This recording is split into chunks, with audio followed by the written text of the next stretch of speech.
नमस्कार दर्शक बंधु आ गए नुआ वीडियो आपण मानक स्वागत जनाऊँ जहाँ देखुं यहाँ मोर पर्सनाल जिम सेट जोटा को मु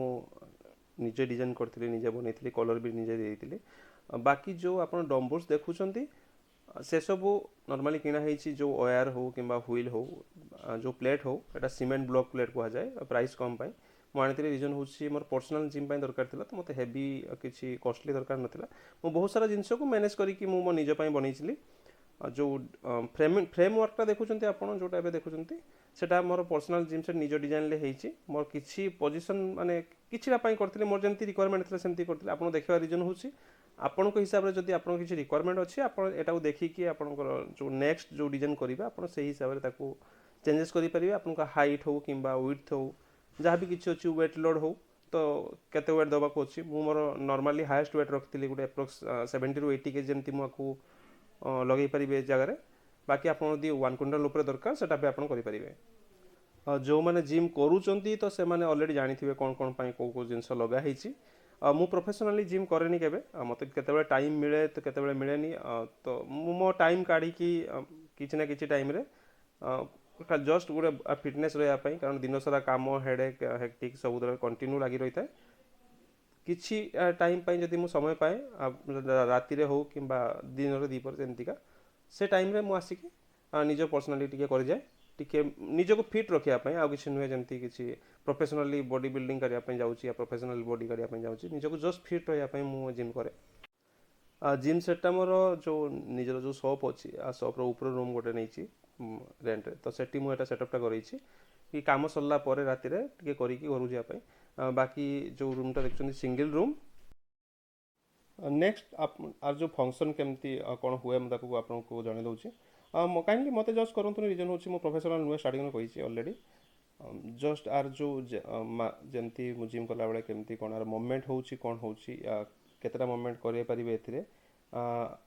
आपण देखंतु देन नेक्स्ट आपण को हिसाब रे आपण आपको डिजाइन करंतु ओके एप्रोक्स प्राइस केते खर्च होइतला मते कंप्लीट बजट कहबी जो जति आपण डम्बल्स देखुचंदी बाउंसर डम्बल्स सहित या सब किछि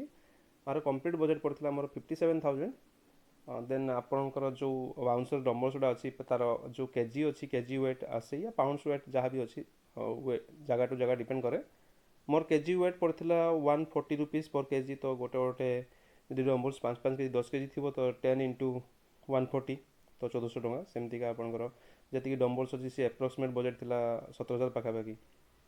देन जो डिजाइन ले जो फ्रेमिंग रे जति जिनस लगी तार ठू आरंभ करी जो क्लिप पर्यंत या बॉल्स नट बोल्ट जहाँ भी लगी व्हील्स तो ये एप्रोक्सीमेट बजेट थी 7,000 पाखापाखि तो सस्ता तो नुहे तो सस्ता तो हो पारनी सेकेंडली है जो फ्रेमटा थाए से फ्रेमटा भी बहुत हेवी बनवाक पड़े कहीं जदि गोटे 100 केजी लोड आप दौरान से तो फ्रेम संभाया भी दरकार जो पतला फ्रेम हम ओबियसली 100 केजी लोड जिते आप टाणवे कौटना कौटी से गोटे कर्नर ब्रेक होगी बेंड होगी पलि आसो